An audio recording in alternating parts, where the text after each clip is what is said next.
There we are. Good morning. Good morning.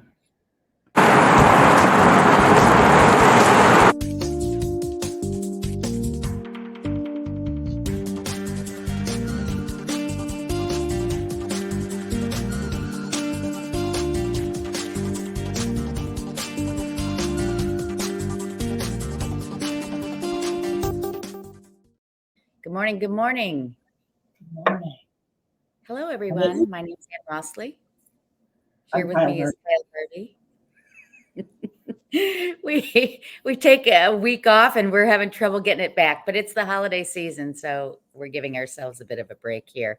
We were off last week in a great learning situation. We're always looking to be on top of our games, but we're back here today to talk about what's going on in the market as well as the best of. So that said, anything you want to add before I jump into stats? No, but I've enjoyed my first cup of coffee, so I'm a little slow. Gentle. Well, we'll give you a moment to jump in. Okay, so this is our first show of the month, which means we get to recap everything that happened last month in November. We're going to look first at houses. 58 houses closed last month, and you can see that's the lowest number we've had in a while. There are 38 homes currently under contract. That's down 13.6% versus the previous year. 240 homes are currently for sale. And that means we've got a 3.3 month supply of homes. Now you see it going up there, but 5 to 6 is a steady market. Yellow is the pandemic. I like the yellow. Good work. Thank you. Thank you. Median sales price for single family homes in Chicago continues to rise. Now we're at $1,321,000, which is $396 per square foot. Typical single family home in November got 2.7 showings. That was down 10%. And this is the one that you got me going on. Showings to contract, 10 showings to contract is typical. And this graph looks like it's going up and down all over the place, but it's really only 6, 7, 8, 9, 10, you know. Such small numbers. Yeah. Yeah. All right. So quick look at condos. In the month of November, 536 condos closed. That's down 5% versus the previous month. Now, here's what I want to point out. We keep talking about no inventory, sales down, blah, blah, blah. But look at November versus all the previous Novembers. We had one big blip up in 2021 at 928. But other than that, they're all in the 5 to 6, 700s. Well, the 5s were in the high interest era, but yeah. Same with under contract. I mean, we're a little bit lower, certainly higher than November of last year, but you know. Well, going back to the ones under contract, my anecdotal experience is that these are all first-time home buyers. They are desperate. People are out there looking, and things are going fast. I've got a first-time home buyer client right now, and I put together a tour, and then I have to cancel all sorts of things because they've gone under contract, cancel all sorts of showings. And so, even with the higher interest rates, people are out there looking, but they're at the lower end of the market. Yes. I mean, that's not to say they all are. No, not all. I mean, I put one for 1.6 under contract last month. And, but yeah, no, I know what you're saying. But my point is there's a lot of Chicken Little. The sky is falling, the sky is falling. And you know what? And this is the other thing, homeowners, if you need to sell in November, it can be done. Look at these, All right. 2141 condos for sale. Look how low that is. That's the lowest we've had in quite some time. Wait, Anne, can I just ask a quick question? Does this include things on the private network? No. Well, I don't know. It might. This is the MRED numbers and InfoSpark, so I don't know. I think often MRED cuts out the private stuff because for whatever, well, they're also punishing us for putting things on the private network. So I know a lot of listings shift to the private network over the holidays because there is less activity and they don't want to accrue so much market time. So Right. there may be something Okay. in there. That very well could be. 2.8 months worth of condos on the market. Wow. 400,000. We're just destined to always be a $400,000 median price condo market. All right. The average condos getting 3.4 showings per month and 10 showings to contract. But look at this. 10, 10, 10, 10, 10, 10, 10, 10, 10.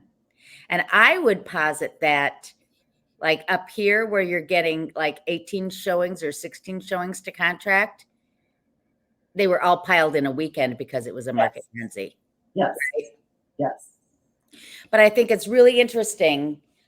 You know, we were talking about this at our seminar last week.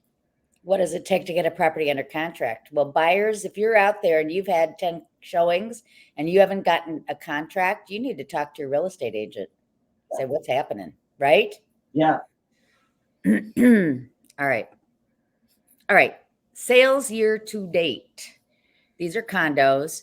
So far through November, 8,800 have closed versus 11.9 and 13.7 the year before that.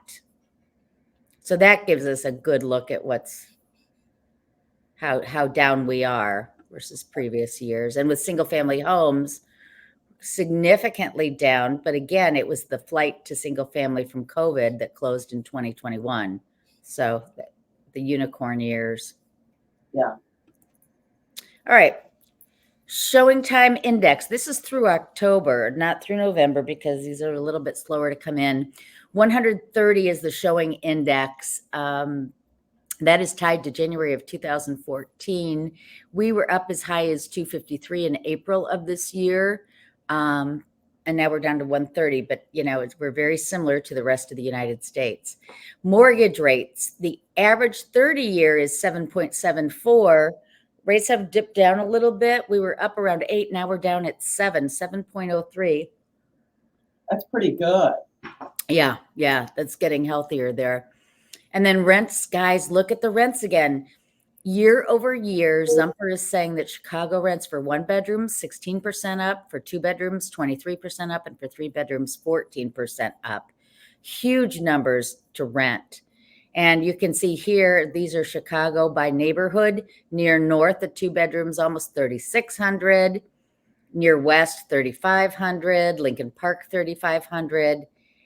If you can own, it might be a very good idea to do so. Well, you know what? Let's go back.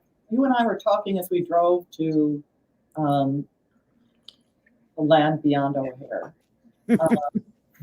last week. That shall not be named. Go ahead. The New York Times article about the posits that it's better to rent right now than buy for most people in the who need affordability. Right. And I look at the growth in rents year over year, and I think, how can people do that? Yes, there are short-term benefits to this year sitting it out, but next year your rent could go up, 10%, and who can afford that? So, yeah, everybody, if you listened or read that New York Times article, they left so much information out. It was so skewed. I would not take it as advice because they just did not include parameters and situations.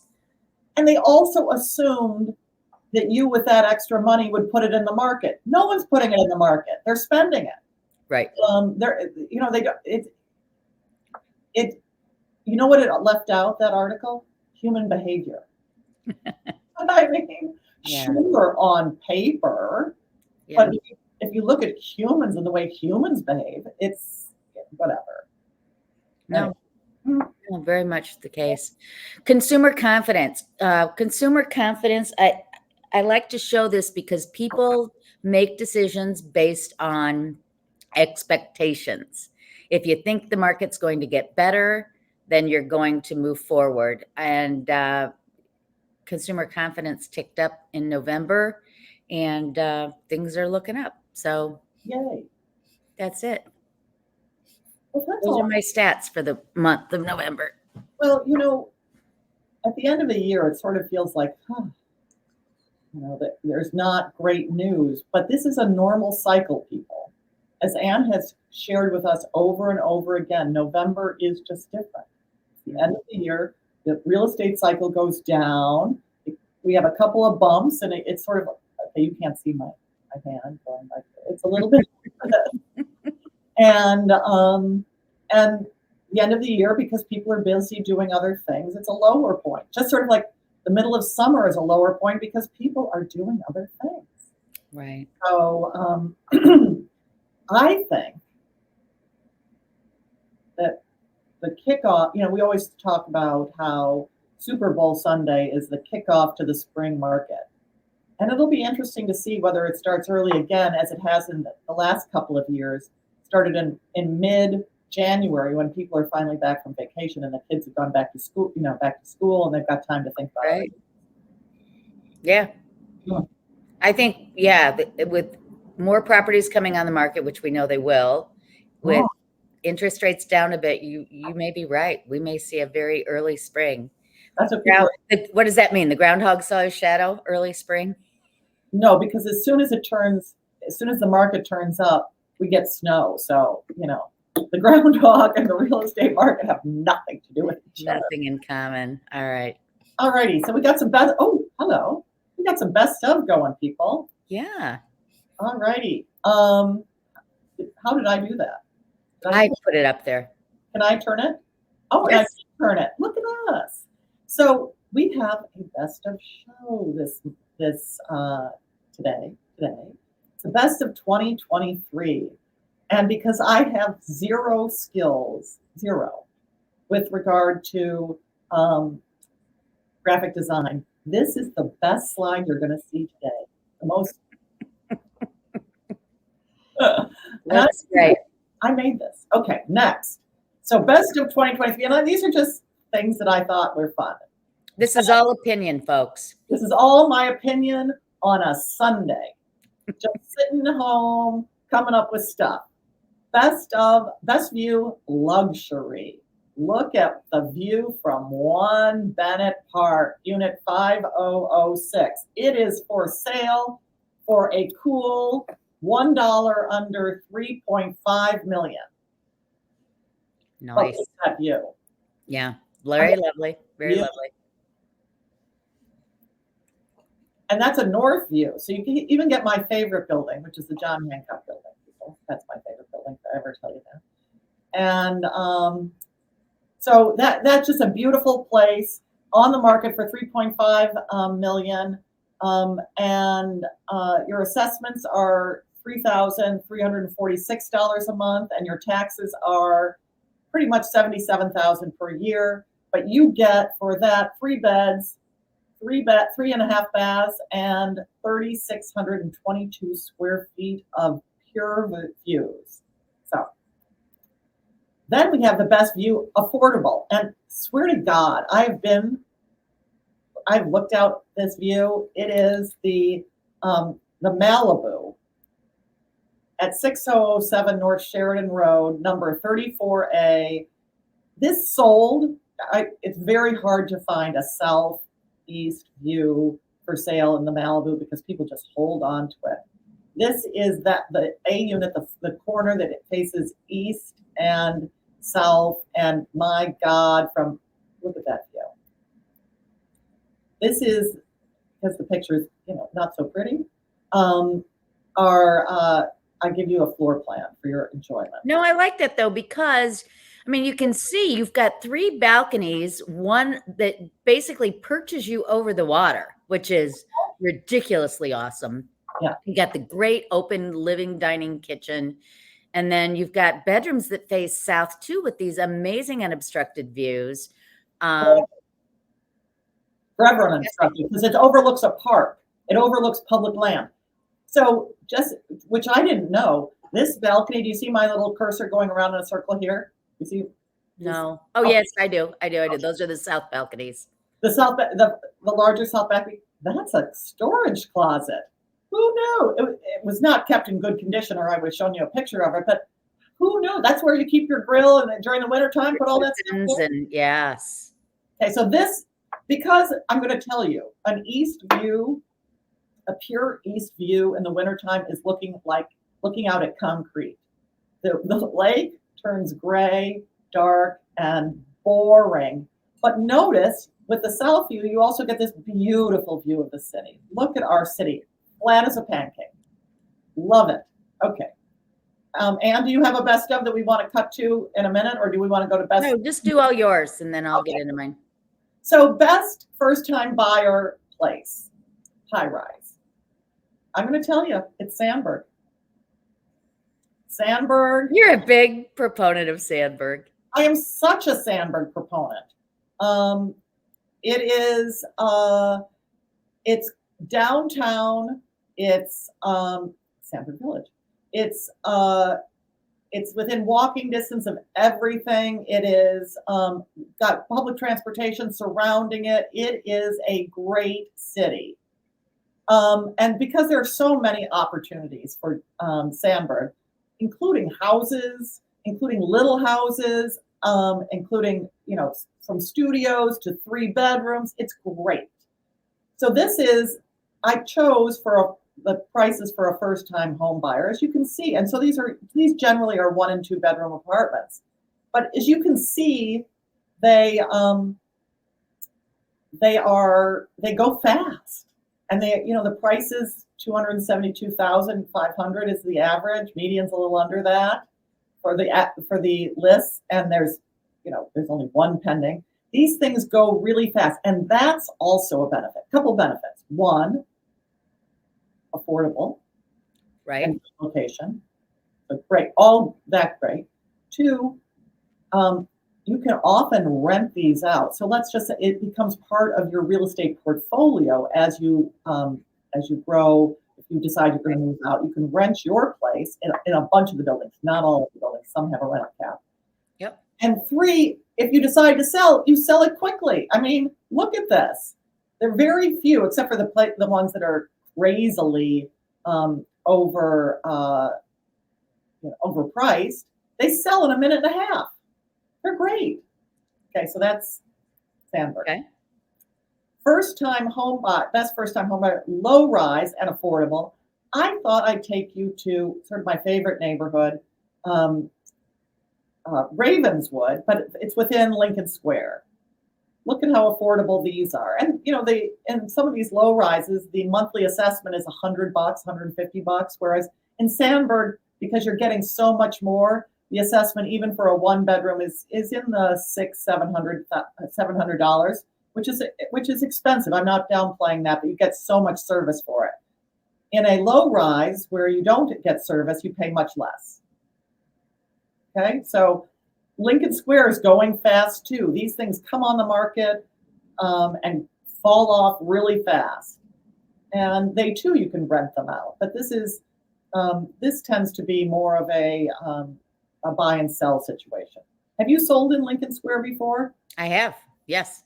Do you agree that it's a good sort of first time? Yeah, absolutely. And you're right there on the Brown line, and quaint little area. Well priced. Yes. Got that Metra stop at Lawrence and Ravenswood that's really convenient to get either out to the burbs if you commute, have a reverse commute, or into the city. So it's really convenient. So nice. Low rise, best co-op luxury. So there are a lot of great co-ops. What did you choose for best co-op luxury? Well, you don't recognize the 1500 North Lakeshore Drive. Which unit? Oh, you mean the whole building? Yes. Okay. Well, no, but I'm not showing you a unit. Okay. But so this is such a nice. There's so many great buildings, but I chose 1,500 because, oh my God, so much service. They have four doormat, and they've got elevator staff. They have on-site, look at that lobby, so glorious, and they have parking. So there are a bunch of great luxury co-ops that don't have parking, which bums people out. So, Right. but look at the richness of that wood. Oh my God. So this is unit 10C that is currently for sale. And I've been there. It is the prettiest home in this, painfully pretty. It is on the market for $3.2 million. It's got about 4,000 square feet. It's got, look at how move in ready. Beautiful kitchen. I agree. This is a magnificent unit. Look at that lacquered green wall. And it is, so you get gym, parking, views, service. That is Lake Michigan right out there. And 3 bedrooms, 3.5 baths, beautiful laundry, everything you could want, storage. It is, and it's such a gracious, gracious building. Okay, now for best co-op, more affordable. You see the word more? Yeah. Nice. There are affordable co-ops, really affordable co-ops. They are largely in Hyde Park. I got to tell you, the entrance price and the monthly assessments are a lot lower in Hyde Park, but I am not a Hyde Park expert. But Hyde Park's got them. This one is 3750 North Lakeshore Drive. And the reason I love this building, I'll show you in a second. But this is unit 10D. It's on the market for $300,000. You get 2,100 square feet, 3 bedrooms, 3 baths, and it too looks out at beautiful the park and the lake, but a little bit further north. Look at how pretty that is. Now, it's got an older kitchen. I thought that this just sent me right back to my youth. Look at that stove. Yeah. It's really, I think it's darling. And look at the little sort of do-do. The scallops on the, That's the word, scallops. Oh, it's lovely. For an older kitchen, it's really cute. I think so too. This is why. That's my fave. I know. Best indoor pool in the city, bar none. Well, you know what, people? It's like right in the lobby. Yeah. You come in and you're like, I smell a pool. And then you walk a few more feet and you're like, I see a pool. Yeah, the lobby's actually on that second level from where you are. So you look down into the pool. And it's so great. And they have a gym. It is fantastic. Okay, so best house luxury. Now, there are a lot of really fancy, glorious houses across the city of Chicago, some of which cost $23 million, some cost $15 million. And I actually dialed around and had a hard time choosing. So I chose what is luxury yet livable in the Gold Coast.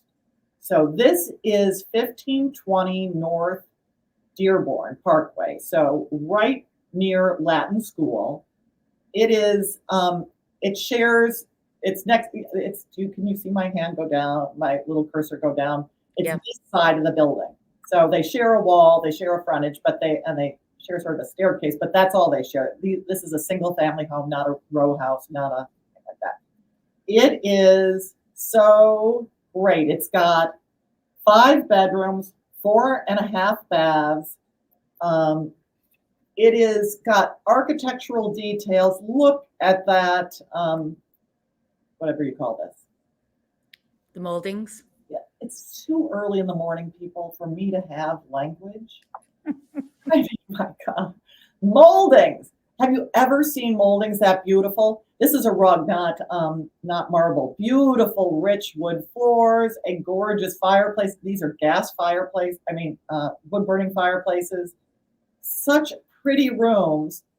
The kitchen, look at how beautiful with a eat-in, then looking out at one of their, a breakfast area looking out at their back deck. I mean, glorious. I'm not showing.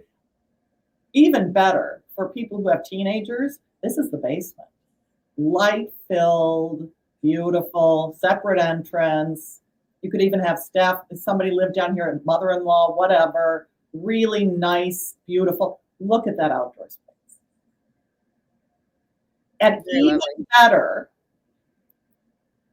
that is a 2.5-car garage in the Gold Coast. What's the price on this? This is on the market for $3.995 million. So just under $4 million, but you get really great living. This house, and I've been in this house too, it has been taken care of so meticulously. It is move-in ready, beautiful. So then I had to come up with an affordable house. And you know, people, that the average home price is not really affordable. So this, I came up with something under $1 million. And this is in Rogers Park. It is 1532 West Chase in Rogers Park. But isn't that great? Is this a 4-square? Is that what you call it? Yeah, it is a 4-square. That's very similar to the house that I raised my kids in. Mine had a balcony on the second floor there. This has just the little roof, but same thing, center entrance with 2 big windows on each side. I'm a puddle over a property like this. This is just like my thing. So Love this is on the market for $925,000. It is, they don't tell you the square footage, but it looks really big. It's 7 bedrooms, 4.5 baths. It has a 2.5-car garage and 2 exterior parking spots. Pretty great. Yes. Let's go inside. Look at some of the details. So these are 2 side-by-side pictures, but look at some of those details in this beautiful vintage home. It was built in 1909. I mean, stunning. This is, the vestibule and the entrance. Nice wood-burning fireplace there. Pretty wood floors. An older kitchen, but serviceable, people. Sure. Big backyard. That's got to be a 50-foot wide lot, right? It is a better 60 by 150. Wow, and even deeper. Yes. That's and fantastic. the taxes are $12,602. Oh, that's not bad, people. So here's the floor plan. There were great pictures of the bedrooms, but I knew we would be running out of time. So I mean, it's very attractive. So, but look at that, pretty great, huh? Yeah. Bedrooms, lots of space. That is all I have for you today of my best stuff. Wow. That's awesome. Yeah. Love it. Well, we're coming on 8 o'clock. I think we. No. Do some of yours. Do some. All right. I want yours. I've been waiting for yours. You have not been waiting for mine. You're too funny. It's the surprise ball. Fine. Okay, so here's my best slide. Okay, best new building. I like 21 May in the West Loop, luxury. The penthouse there, 7 million. You talk about views. God. Look at that. I love it when you see the whole city, right? Oh, so beautiful. Now, 1403, which is the one you see here, that's not 7 million. That is a mere 3 and something million. Mere 3.2 million. We have that in our cushion. But it's 33, almost 3,400 square feet. Okay, so, and you look at the view. You get views out of everywhere. Just so pretty. All right, best penthouses. I decided to look for best penthouses. So what did I do? I went back to our favorite, 1500. And I think we may have shown this earlier in the year, right? The Crazy Town one. Yes. How about that for a penthouse, folks? Overlooking the lake with the views. But I had to show this too, because I think that's a fun interior, right? Okay. So fun. Runner up, my building, 310 South Michigan, overlooking the loop. Look at this outdoor terrace. And then it also has the east views. Tell me how much that one is for. This one is 2.4 or 2.5. Let me see here. Wow. How big is it? It looks gorgeous. Gorgeous. Yeah. It's a duplex. It's 2 levels. It's, 4.6. I totally misquoted that price. 3,800 square feet on 2 levels. Gorgeous. So that's that. Okay. Now looking at terraces in the city. Now, this is 2 terraces for this unit. This is the Palmolive, 159 Walton. And okay, give me 1 second. I have to scroll to it. Oh dear, where is it? I've seen this. It's beautiful.